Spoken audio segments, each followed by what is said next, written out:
No niin, hyvää iltaa, aamua, päivää tai ihan mitä tahansa, terve. Jotakin sinne päin. Joo, tänään puhalletaan. Tänään puhutaan. Mä puhun avoimesti nyt tästä tämmöisestä turvallisuusasioista. Nyt kun tässä täällä Facebookissa, tuolla noin, katsotaanpa, minä otan sen täältä esille. Puhutaan ihan yleisesti näin turvallisuusasioista. Oli nimittäin vähän keskustelua, joka liittyi siihen, että 3 joulen tehoilla meni jostain Ritilamaskista läpinäköjään kuulat ja sitten tässä tuli aikamoista keskustelua aikuisten kesken, joka ei omasta mielestä meni aika lapselliseksi touhuksi, mutta ei siitä sen enempää, eli keskustellaanpa vähän tästä asiasta näin yleisesti. Haluan kuitenkin tähän alkuun sanoa, että Atapok TV näin ihan yleisesti ei, vaikka nimessä on Atapok, niin tämä ei edusta Atapokin mielipiteitä, eikä mitään muutakaan. Jos jotakin, niin minun videoiden kohdalla ainoastaan minun omia mielipiteitä, ja jos täällä kanavalla jonkun muun videoita näkyy, niin ne on heidän mielipiteitä. Että jos teillä on jotakin videota esimerkiksi, minkä te haluaisitte lähettää Atapok TV:seen, terve vaan. Lähettäkää ihmisiä, ottakaa yhteyttä, pistetään ylös, että tieto leviää mahdollisimman pitkälle, kunhan on asiallista. Eli esittelen hieman itteeni tähän alkuun kumminkin, koska tuossa kun eräälle kaverille ehdotin, että hän olisi esimerkiksi tehnyt tästä videosta, hän kieltäytyi vastaamalla, että hän ei halua Atapokin kanssa olla kaveruksissa tai tehdä yhteistyötä Atapokin kanssa, ikään kuin hän liittyisi Atapokkiin. Vaikka minä tein hyvin selväksi sen, että minulla ei ole oikein Atapok ja minä on 2 eri asiaa. Elikkä ihan alkuun mä aloitin Airsoftia joskus silloin PPA-sotkun jälkeen, jolloin vielä oli kävin foorumilta katsomassa aika vihaista tekstiä, oli jokaisesta ryhmästä kirjoitelleet mustamallaneet toisiaan, ties mitä muuta. Mä sanon nyt rumasti, mutta mulla on yksi vitun sama, mihin ryhmään kukakin kuuluu. Mua ei kiinnosta paskan vertaa, mitä joku toinen ajattelee jostain ryhmästä. Mä oon täysin avoin, tämä kanava on täysin avoin kaikille. Ja jossain vaiheessa ehkä otan tuo Atapokin poiskin tuosta, ettei varmastikaan kukaan ajattele, että tää on joku Atapokin sydämi. Ja jos joku Atapokin hallituksen jäsen kuuntelee, joo, se on voi. Teillä ei ole mitään sanomista tälle kanavalle. Että näin. Tällä määrää tää on diktatuuri. Kunhan videot on asiallisia, kaikki asiallista, niin se pysyy tällä kanavalla. Elikkä oot sitten mihin ryhmään tahansa, tai jos et vaikka Atapokista tykkää, ei huolta, että tämä kanava ei ole missään tekemisissä Atapokin kanssa. Ainoastaan sen verran, että yleisimmät pelit mitä tulee, niin ne tulee hiveltä, koska mä nautin sisäpeleistä enemmän kuin ulkopeleistä. Ja mä yleensä käyn siellä vetämässä pelejä, koska pidän sisäpeleistä enemmän. Näin. Ja kanavan nimi on Atapok TV, koska en keksinyt nyt siihen hätään aikanaan parempaa. Ja no jos mä keksin jotakin, niin varmasti vaihan sen tulevaisuudessa, mutta kaikki aikanaan. Mutta puhutaan nyt siitä turvallisuudesta, eli 3 joulua on aika helekarin kovat lähöt. Tai omasta mielestä vähän silleen mietit, että tuossa vaiheessa vähän silleen, että no onko se ihan pakko lähteä edes niin kovaa, että mihin sitä yleensä tarvii? No tarkkuusampujat, pulttilukko, okei, no se on ihan ymmärrettävää. Mutta se mikä tässä keskustelussa eniten mulla herätti, että vähän sille oli semmonen mielipide tässä menossa, että hei, joo, viikkopeleihin kielletään ritilamaskit, koska 20 sentin päästä meni tarkkuuskivääristä läpi. No, mitä? Että, no ei se mua, siis nyt tähän heti alkuun. On sitä mieltä, että älkää käyttäkää oikeasti silmäsuojarahaa. Toinen mikä on kengät, mutta silmät on ne tärkein asia. Mutta siis en yritä puolustaa sitä, että jollain olisi halvat silmäsuojat, mutta mä yritän vaan sanoa, että se on. Mä tuun tähän asian kohtaan. Tää on aika vaikea keskustella, sori jos mä tässä pölisen jotain omia, niin mä puhun tässä ihan suorilta omasta päästä asiaa, mulla ei ole mitään käsikirjoitusta tai vastaavaa, ja tästä videosta tulee ilmeisesti pitkä ja kissamaakuun haluaa huomiota. Mut joo, elikkä, no mä sitten siinä tässä keskustelussa mainittiin, että kun kerta haluttiin, että niinku kokonaan kiellettäisiin ritilämaskit viikkopereistä, koska 3 joulella voi mennä vahingossa läpi. Ja mä sitten totesin, että no eihän siinä ole mitään järkeä, että mainittiin siellä pomminpurkajan puvu, ja josta tuli heti kommentti, että no niin, tää on yliammuttu tilanne taas, just tämän ryhmän omaista, bla bla bla. Mutta niin kuin mä sanoin, nämä on minun mielipiteitä, ne ei otaksu mihinkään ryhmään. Mutta mä en sitten jaksanut ruveta tästä väittelemään, koska niin kuin sanoin, tuo keskustelu johtui aika lapsellisesti, tai meni lapselliseksi. Mutta jos mietitään tätä asiaa taas oikeasti, eli 20 sentin päästä kirkkaasti läpi. Ja no okei, 20 senttiä. Väitätkö, ettei se ole oikeasti yliammuttua? Kuka helvetti ampuu 20 sentin päästä tai lähietäisyydeltä 3 joulen tarkkuuskivärillä?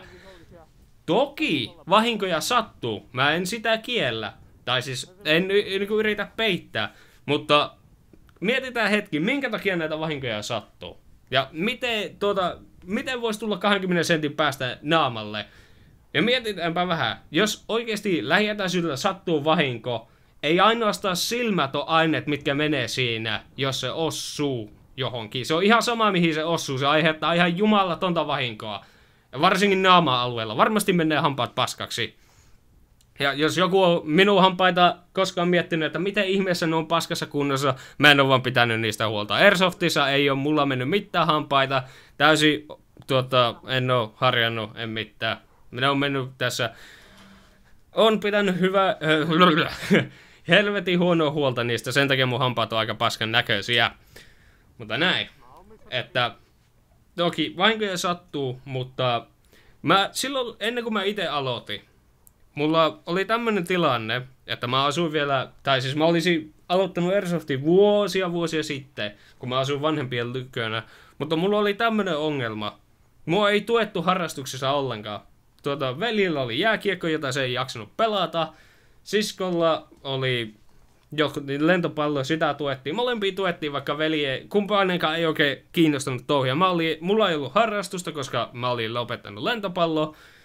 Syystä, että mun tiimitoverit oli aika...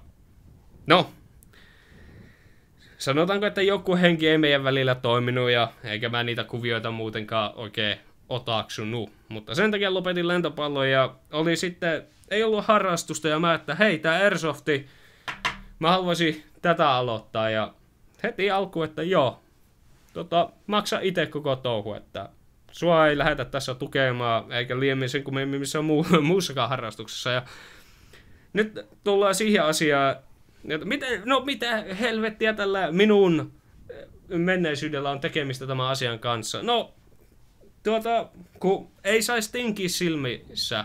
Mutta sanotaanko, että jos jollain on samanlainen tilanne kuin minulla, että alaikäinen silloin asuu vanhempien tykönä, vanhemmat ei tue harrastusta, ja kamppeet ei nyt ihan ole kyllä, varsinkin minun vailiäkset, mä kun vielä niihin omilla noilla vahvuuksilla nuo insertit laittoi, eli että näen, kun minulla on silmälasit, niin kyllä niillä hintaa tuli kevyesti yli 100, ja ne on vähän laadukkaampaakin tavaraa, kestää varmasti sen 3 jouleen 20 sentin päästä. Ja näin poispäin.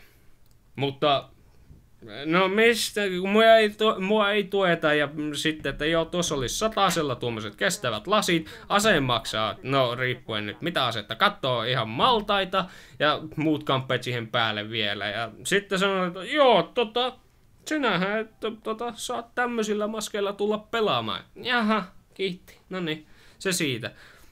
Ja sitten toinen, että vaikka vanhemmas tukis, ja sitten kun tämmönen nappula tulee sanomaan, että joo hei, ei tämmönen maski käy, ja ne kysyy miksei, että no, jos tämmönen tilanne sattuu, niin tai siis vois sattua tämmönen, niin ei ne vanhemmat, niinku, ei ne tajua, Ne meidän isojen aikuisten pitäisi olla niille vanhemmille suoraan kertomassa siinä pelipaikalla, että hei, tämmönen maski, tämmönen vaara. Ei mitään Facebookissa, että no niin, yleinen varoitus kaikille, että ei ne vanhemmat sitä varoitusta lue. Eikä niitä sen kummemmin kiinnosta varmaan muutenkaan. Toki on niitä vanhempia, jotka varmasti kiinnostaa ja hankkivat kunnon maski sitten sun muuta. Mutta näin. Helppohan se, nyt asun omillaan, tai on asunut jo pitkään, että kun omille muutin, mä vihdoin aloitin softauksen, ostin Asseni, hyi, että oli muuten paska. Aloitin yksi, kattelin justiinsa niitä PPA-formeita, mikä oli ihan hirmuinen sotku, ja katsoin, että täällä on jokainen porukka aika lailla, ja kissa tuolla kovasti haluaa huoneeseen, nyt ei pääse. Kovasti silleen, että jokaisesta porukasta oli kirjaimellisesti paskaa kirjoitettu, ja mä sitten totesin, että no mä kokeilen tuota Atapokkia, koska se saattoi, Atapokin sisäpelipaikka oli opiskelupaikan vieressä, ja mulla oli bussilla pääsi sinne hyvin. Että sen takia, se on osittain minkä takia mä käyn Atapokin peleissä pelaamassa, että joo, no mulla ei sinne ulkopelipaikalle oikein ole kyytiä, eikä saatikaan kukaan opastamassa sun muuta siihen aikaan. Ja näin sitten minusta niin sanotusti tuli atapokkilainen. Ja no jos joku miettii mua atapokkilaisena, miettikää. Minä en omasta mielestä halua nähdä itseäni, että joo, sä oot kuullut tähän ihreeseen massaan. Minä pidän itteeni ihan yleisenä softaajana.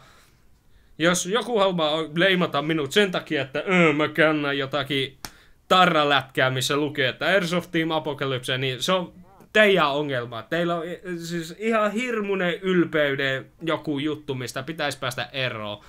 Jos se on oikeasti ongelma. Että ei yhdessä voi edes keskustella, että joo, sä kuulut tähän ryhmään, ei teidän kanssa voi mitään tehdä, että mä en rupea tässä mitään muita ryhmiä mainittamaan. Ja ihan avoimesti mulla ei ole tullut vastaan kuin muutama mätäomena siellä täällä, että en vihaa ketään ryhmää tai vastaavaa. Vaikka välillä saattaakin minun viestistä ehkä joku semmonen kuva tulla. Mä oon täysin neutraali, näin poispäin. Enkä rupea mustamaalaamaan täällä nimeltä ketään tai mitään muuta vastaavaa. Vaan mitäs mä selitän? Niin, kun mä omillaan vihdoin aloitin, työtö, opiskelija, vähätuloinen asuu omillaan, omistaa 2 kissaa. Jaha, joo, okei, sä haluat jotakin, että no niin, mä vaikka haluan Airsoftia aloittaa. Vaan arvatkaapa, mistä mä ne rahat saa. Minun ruuasta. Kaikki, mitä mä omistan, nämä Airsoft-kamppeet. Olen tälläkin hetkellä työtön. Jos jollain muulla on työpaikka ja miettii, että vitsi, on huono jätkä, kun sillä ei ole töitä. Voi, media-alalla ei ole töitä. Oulusta ei oikein saa töitä muutenkaan. Olen kokeillut ja kokeilen edelleen. Tällä hetkellä kuntouttavassa työtoimissa muutama extra euro sillä tienaa. Mutta periaatteessa kaikki nuo kamppeet on ruuasta pois. Ja varsinkin nuo laadukkaat kamppeet, ne maksaa. Ja juuri tästä syystä mä itse en oikein tykkää tästä mentaliteetista, että hei, mä oon käyttänyt tonnin tähän minun pyssyyn, sillä lähtee 3 joulee. Mä en jaksa ajatella, mua pelottaa, että mä ammun sun maskista läpi. No, okei, no niin, nyt oikeastaan hyvä kun mainittiin, tuo tuli mieleen. Elikkä tuolla oli tosiaan semmoista kommenttia, että ampuja pelkäisi, että menee jonkun halvasta maskista läpi. Jos mä puhun nyt omalta kohdilta, en tiedä mitä te ajattelette itse, mutta jos mulla on 3 joulee tarkkuuskivääri, mulla ei olisi mitään pelkoa, että menisikö jonkun tuosta maskista läpi tai vastaavaa. Ja mä kerron miksi. Aseen käsittely on yksi asia, miten mä käsittelen asetta hyvin yksinkertaisesti piippu maahan tai piippu tuonne pilviä kohti suoraan ylöspäin. Näin yksinkertainen, silloin kun ei ole ampumisen. Yksi esimerkki oli, että ennen kuin peli oli alkanut, niin oma mäsäytti päähän. No, tässä kun miettii, niin se, joka on käsitellyt sitä asetta, joka laukesi, niin ei ole kyllä ollut järki ihan päässä sillä, että semmoinen vahinko sattui. Mutta sen nyt tässä siihen, sori, jos tämä kuulostaa sekavalta, mutta tämä on se pointti, mitä mä yritän hakea. Eli sen sijasta, että sanotaan, no niin, tämmöisiä vahinkoja sattuu, sen takia teiltä kielletään tämmöiset maskit, jotka kestäisi kyllä, no jos ei ne 20 sentin päästä kestä, niin kyllä mä veikkaan, että ne sieltä vähän kauempaa ulkona kestää, kunhan ei tungeta piippuun naamalle, mitä ei pitäisi jo muutenkaan missään tapauksessa piippu osoittaa kenenkään naamaa kohti lähietäisyydeltä. Sehän lukee jo siinä Airsoftin aseen paketissakin. Siellä kun katsotte sääntöjä, niin varmaan heti ensimmäisenä älä katso piippuun. Minkä ihmeen takia joku menee pulttilukoon kiväärin piippuun katsomaan silloin, kun se on viritetty? Haloo jätkät, oikeesti. Okei, sattuu, mutta mietitäänpä, miten me voitaisiin ennaltaehkäistä näitä tilanteita, eikä sitä, että no niin, jos sulla ei ole rahaa ostaa näitä, älä tuu pelaamaan. Viikkopelit, ei ole mitään tosikkojen... Ainakin omasta mielestä näin viikkopelit semmosena, että siellä pelataan rennosti, otetaan muutenkin vähän silleen, että ei niin himomeiningillä, ehkä välillä voi oikein silleen, että no niin, nyt vedetään oikein kunnolla täällä ja näin poispäin, mutta yleisesti viikkopelit on vähän semmoista, että otetaan rauhallisemmin tää touhu muutenkin. Niin, miksei niitä aseita voi käsitellä oikein? Mä kun mietin tilannetta, se pulttilukko, no lähietäisyydellä se tekee vahinkoa, mutta kun mietitään, että pulttilukkokivääri, se on tarkkuuskivääri, se ei ole mikään rynnäkkökivääri, eikä sitä silloin käsitelläkään niinku semmoista. Jos teitä oikeasti pelottaa se offarilla olo, tai se, että vahingossa ase laukeaisi, miksi ylipäätään se aseen pitää olla viritetty ampumavalmiina offarilla tai vastaavassa? Jos te olette muutenkin tarkkaampujat, ei ole mitään rynnäkkökavereita, ainakaan omasta mielestä, että jos mulla on tarkkuuskivääri, mä jään kyllä kytikselle, etin hyvän paikan jään kytikselle. Ja no, teillä on ihan hyviä aikaa ladata se ase silloin muulloinkin, kun ette ole tiimitoverin läheisyydessä pelin heti alkaessa. Jos ei muuten, niin ottakaa vaikka lipaas pois. Eihän teillä mene kuin hetki laittaa se kiinni. Ja jos joku väittää, että no mitä tuommoisia. Missä muuten varmistin? Miksi ei ole varmistin päällä sitten? Jos pelottaa niin kauheasti. 3 asiaa. Lipas, varmisti ja viritystappi. Yksi näistä 3, niin se ase ei lauke. Ei se on niin vaikeeta. Ei satu vahinkoja. Jos ei muuten, niin vielä sen tyhjän laukauksenkin ampua, että jos se onkin viritetty ja laukea, niin siellä ei ole sitä kuulaa. Lipaus pois, niin ei ole muuten kuulia mitä ampuu. Noniin, se on siitä. Noniin, nyt ei offarilla kukaan ammu. No sähköaseilla sama juttu. Käsitelkää niitä aseita niin kuin ne olisi ladattu. Käyttäkää varmistinta, se on siellä syystä. Jos joku väittää, mä sanon suoraan, että jos te oikeasti rupeatte tästä väittelemään vastaan, että joo, tää on vastuuton, tai niin kuin tuolla oli se, haukuttiin idiotiksi ja sun muuta ja sanottiin vastuuttomiksi. Kuka tässä on vastuuton? Se, että niin annetaan, että okei, nämä kaverit saa näillä maskeilla pelata, vai se, okei, no niin, sanotaanko vaikka, että mä otan nyt sen puolen, vaikka nyt tässä alustavasti, että mä antaisin kavereiden pelata niillä maskeilla. Mua väitetään vastuuttomaksi, okei, mutta no, jos sitä pelätään niin kauheasti, että minä pelkään, että se minun ase jonkun vahingossa ampuu. Jos mä listasin nuo 3 esimerkkiä tuossa äsken, ja jos ei niistä mikään ole, että joo, ase ei ole varmistelulla, se on viritetty ja lipas kiinni. Minä oon silloin se kaveri, jolla on se ase. Sillä ei ole mitään mielenkiintoa niitä omia kavereitaan kohtaan, jotka on siinä pelaamassa. Se on laiskuutta. Ei ruveta, että no niin, tuo antaa pelata noilla maskeilla, se on vastuuton. Kumpi tässä oikeasti on vastuuton? Se kaveri, joka ei osaa sitä asettaa käsitellä oikein, vai se, joka antaa tämmöisten nuorempien kavereiden pelata jollain vähän halvemmilla maskeilla, jotka ei ihan extreme 20 sentin päästä kestä laukausta. Näin. Että, joo. Tämmöstä. Oho, tässä on melkein 20 minuuttia juteltu. Ja mitäs muuta? Joo. No, tässä on justiinsa se, että tarkkuuskiverillä yleensäkään. No, mä kyllä ymmärrän, että porukka haluaa, että jos nimenomaan, että no niin, älkää tinkikö, niin kuin nuo kaikki muutkin paukuttaa, ja niin kuin minäkin paukutan, älkää tinkikö silmäsuojissa. Mutta me ei voida oikeasti vaatia, että kaikilla olisi heti alkuun semmoiset kamppeet, mitkä kestää ne extreme-tapaukset, joita ei tulisi tapahtua ollenkaan, jos aseita käsitetään oikein. Toki silloinkin niitä vahinkoja sattuu. Mutta jumalista. Että, no niin, sekin sitten, että tarkkuuskiverillä ylipäätänsä, että no niin, offarilla ei mitään ongelmaa. Mä oon päässyt nyt sinne mettään, mä makoilen siinä ja katon kaveria. Jos on liian lähellä ja mulla ei ole pistoolia, mikä on jo sinänsä, että sulla pitäisi olla kakkosase, jos sulla on 3 jolle ase lähemmälle etäisyydelle. Niin näin yksinkertainen asia. Jätän ampumatta. Hyvin yksinkertaista. En ammu sitä kaveria. Aina ei ole pakko vetää liipasintaa, mikä minun mielestä on ihan käsittämätöntä, että näyttää siltä, että kukaan ei niinku tajua, että hei, ei tarvi vetää liipasinta oikeesti. Ei aina tarvi ampua. Se on hyvin yksinkertainen. Minun mielestä jokaisella pitäisi olla semmonen pikku taito siellä, kuin että älä vedä liipasinta. Se on hyvin yksinkertainen taito. Mä itse käytän sitä oikein paljon. Joskus tulee osumaa, tai ota osuman sen takia, koska mä en vetänyt liipasinta. No ei haittaa, enpä ainakaan vahingoittanut kaveria.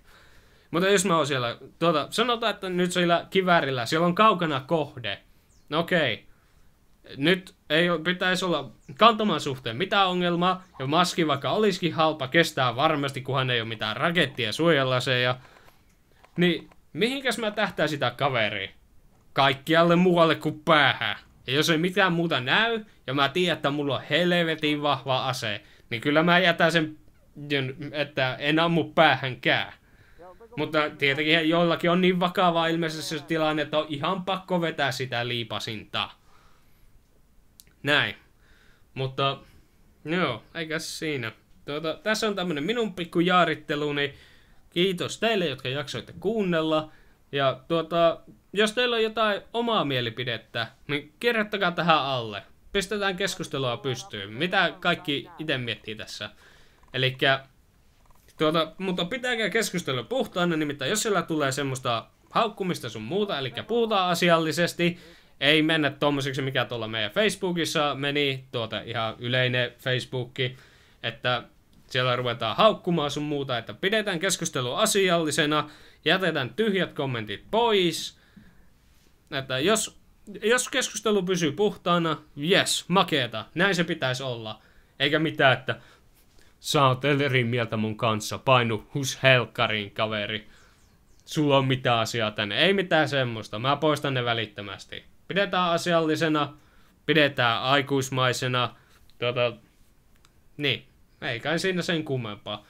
Tässä Atapok TVltä. Tällä kertaa Muumipappa. Ja ehkä noita videoita tässä kohtapuoliin taas. Mulla on ollut tässä vähän kiireitä, niin en oo tehnyt, mutta kohta tulee taas jotakin videota. Eikä siinä, palataan astialle.